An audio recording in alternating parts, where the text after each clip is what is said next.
Historia de los papas. El día de hoy nos va a tocar un tema súper importante, yo creo que fundamental para la fe cristiana, la visión ortodoxa. Obviamente es una posición un poco fuerte para la gente que no está acostumbrada a la historia, para las personas que están alejadas de la tradición, y evidentemente va a chocar a muchas ideas que voy a proponer, muchas cosas que voy a estar citando, diciendo, más que nada a los ortodoxos, ¿verdad? Porque ellos tienen la misma tradición que nosotros, heredaron las mismas creencias doctrinales, pero aún así, justo en este punto, no están de acuerdo. Justo en el punto, que a mi parecer es súper evidente, obvio, no es tampoco algo tan difícil de ver, ellos no coinciden. Entonces, lo que voy a intentar hacer hoy es narrar la historia de los papas, nada más de una manera sencilla, para que todos puedan comprender, para que todos puedan entender. Y voy a basarme en un libro en particular, que es un libro que yo recomiendo, ya que resume la vida de todos los papas, que se llama Historia de los Papas. Bueno, de Juan María Laboa Gallego. También hay otros, voy a dejarla acá en la descripción, la gran mayoría se puede encontrar en internet tranquilamente, y son libros muy buenos, pero en particular muchos de ellos no tratan de los papas, tratan de la historia cristiana, de teología, etc. Pero este en cuestión trata exclusivamente de ello. Así que, si quieren aprender sobre eso, esto les va a servir un montón. También me voy a remitir a una publicación mía en Instagram sobre la historia de la iglesia, donde cito unos cuantos papas y su, vamos a decir, importancia en la iglesia primitiva. Y bueno, vamos a empezar. Vamos a decir, primero que nada, en el sustento bíblico, ¿verdad? Es decir, cuando digo eso, en realidad quiero referirme a los tiempos apostólicos, donde estaba Jesús, nada más y nada menos.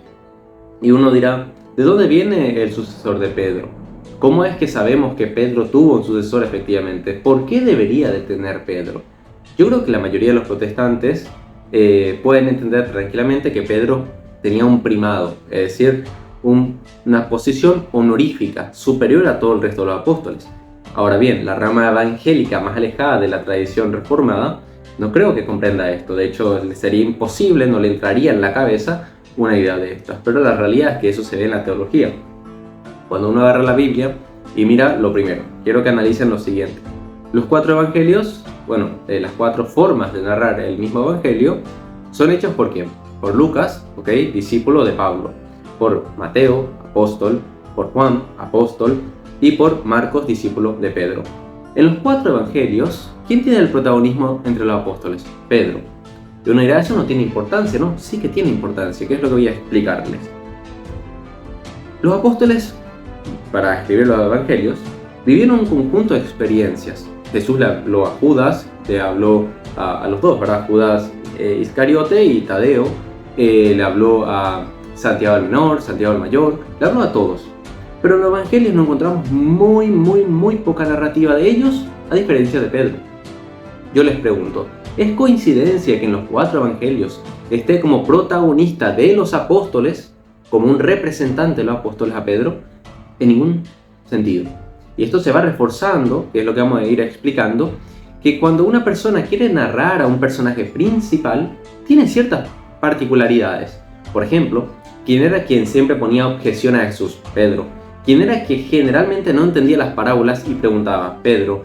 ¿Quién era quien generalmente cometía errores como cortarle la oreja a un soldado? Pedro.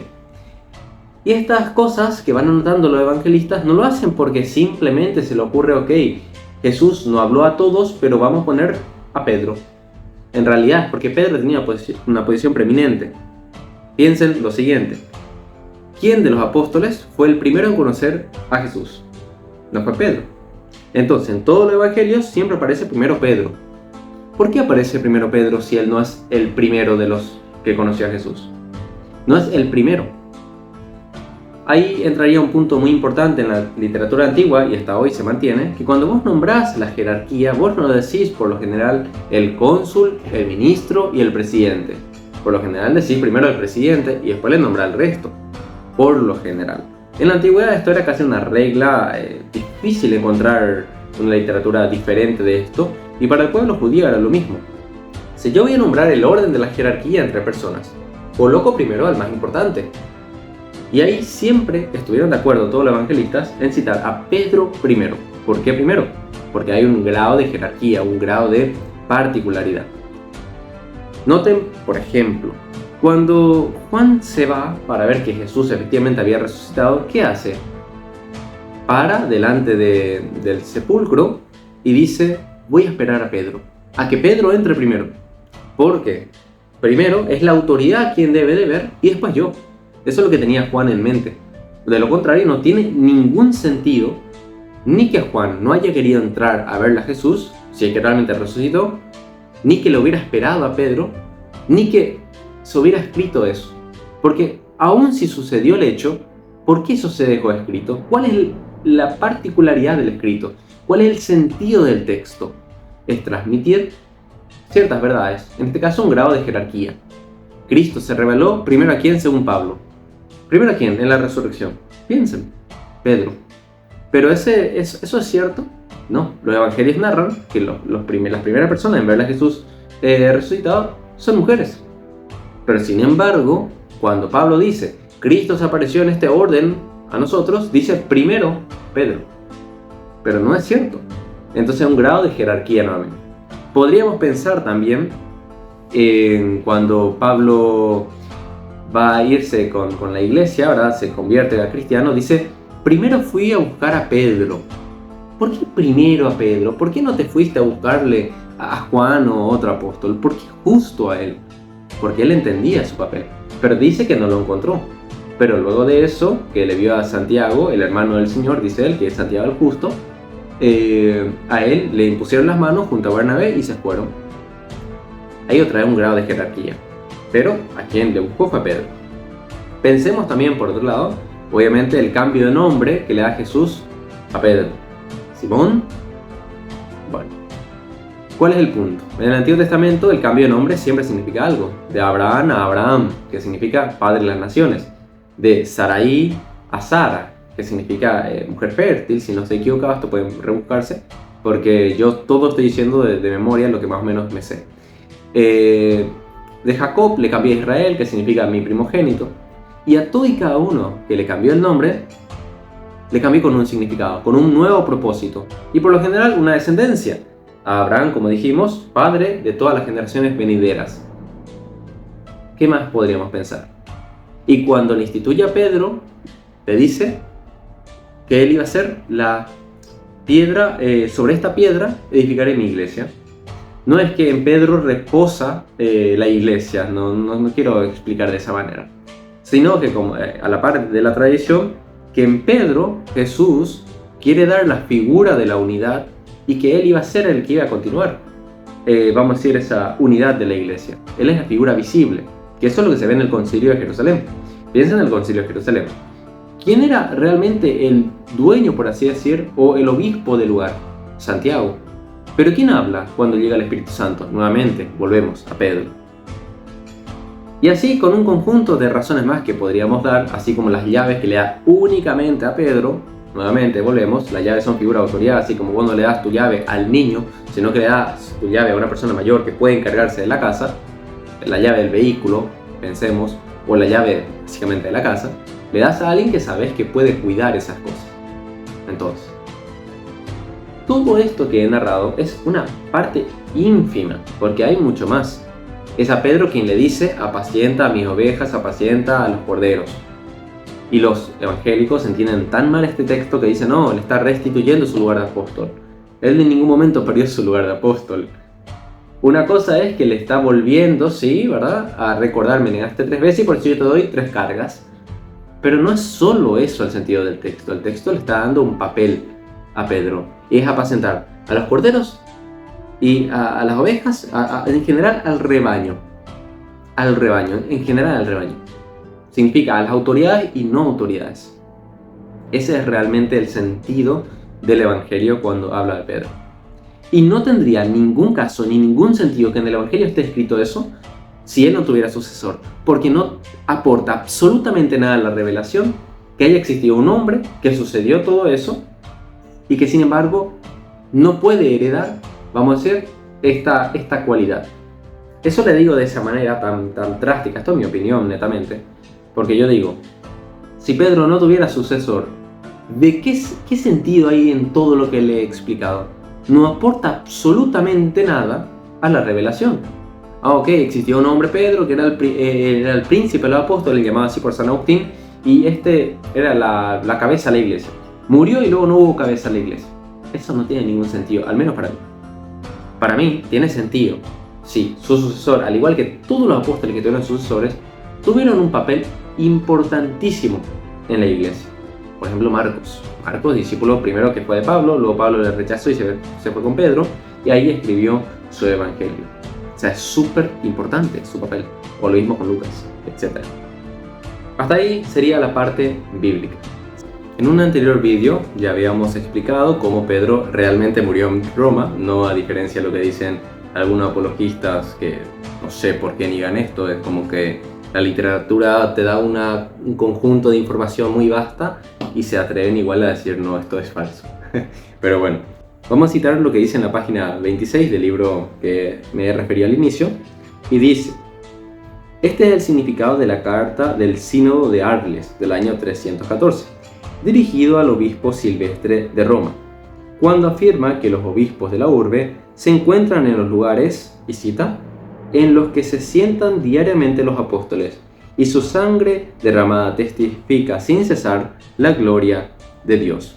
Es decir, dice el autor, la iglesia de Roma era importante, pues por el testimonio sangriento de los apóstoles mártires, ya sea Pedro y Pablo, y ya luego los demás mártires como Ignacio de Antioquía. También quiero leerles una parte donde él explica, aparte de que es Ireneo de Lyon, que da la cita textual donde pone como sucesores de Pedro y Pablo, Lino, Anacleto, Clemente, Evaristo, Alejandro, Sixto, Telésforo, Higinio, Pío, Aniceto, Sótero y Eleuterio. Y hasta acá, todo eso que ha explicado Ireneo, no hay ninguna duda en la academia. De hecho, es totalmente válido la lista que él da de los obispos de Roma. Pero cada uno de ellos hay que entender que por obispo de Roma está manteniendo papa. Papa significa simplemente padre. Eso es también un punto para aclarar del latín. Y se empieza a usar mayormente a partir del siglo V. Anterior al siglo V no se suele usar tanto este término, pero como hemos dicho, tampoco es que importe mucho, ¿verdad? De hecho, Clemente Alejandría, en su Estrómata, si no me equivoco, voy a dejarle ahí la cita abajo, explica cómo hay que llamarle a los superiores y usa el término padre, algunas veces en griego, otras veces en latín, etc. Pero el uso coloquial empieza en el siglo V.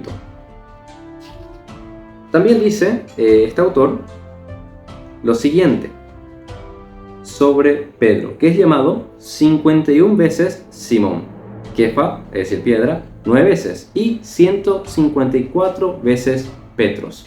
Es decir, como habíamos dicho anteriormente, no puede ser que no tenga importancia un autor que es citado aproximadamente unas 209 veces para arriba, de diferentes maneras con diferentes nombres, pero refiriéndose a la misma persona. Pero la razón por la que se usa diferentes nombres es para diferenciar la misión que Cristo le ha dado, que es ser el fundamento de la iglesia. Entonces, eso es un punto muy importante.